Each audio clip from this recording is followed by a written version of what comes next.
চালকদের ক্লান্তি সড়ক দুর্ঘটনার অন্যতম কারণ। সেই ক্লান্তি কাটাতে দেশের 4টি জাতীয় মহাসড়কের পাশে হচ্ছে চালকদের জন্য বিশ্রামাগার। চলতি পথে প্রয়োজন হলেই সেখানে গিয়ে তারা গোসল, খাওয়া দাওয়া সারতে পারবেন ঘুমাতেও। এতে সড়কে দুর্ঘটনা ধীরে ধীরে কমে আসবে বলে মনে করছেন সংশ্লিষ্টরা। মহাসড়কে ঘন্টার পর ঘন্টা গাড়ি চালিয়ে ক্লান্ত থাকেন চালকরা। এই ক্লান্তি কখনো কখনো ঘটায় বড় দুর্ঘটনাও।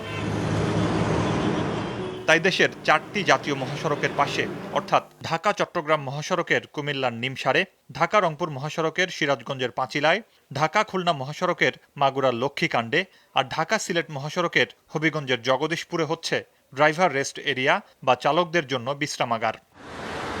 এরই মধ্যে প্রকল্পের কাজও শুরু হয়েছে, চলছে মাটি ভরাট। চালকরা বলছেন বিশ্রামাগার হলে সড়ক ব্যবস্থাপনা পাবে নতুন মাত্রা।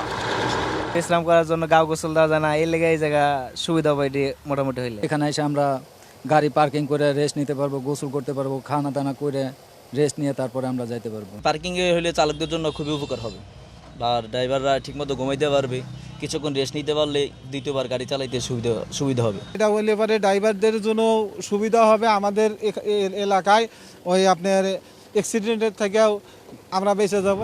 এই বিশ্রামাগারে চালকরা করতে পারবেন গাড়ি পার্কিং, থাকবে গোসল খাওয়া দাওয়ার ব্যবস্থাও। চাইলে গাড়ি পরিষ্কারও করতে পারবেন চালকরা।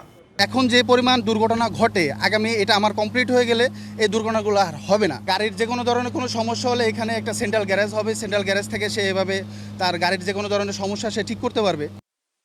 সড়ক বিভাগের কর্মকর্তারা বলছেন, ধীরে ধীরে চালকদের জন্য বিশ্রামাগার বাড়ানোর পরিকল্পনা রয়েছে সরকারের।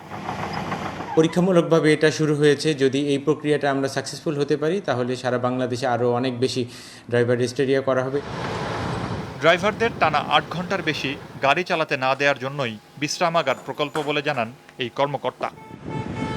মুর্শিদুজ্জামান হিমু, যমুনা নিউজ।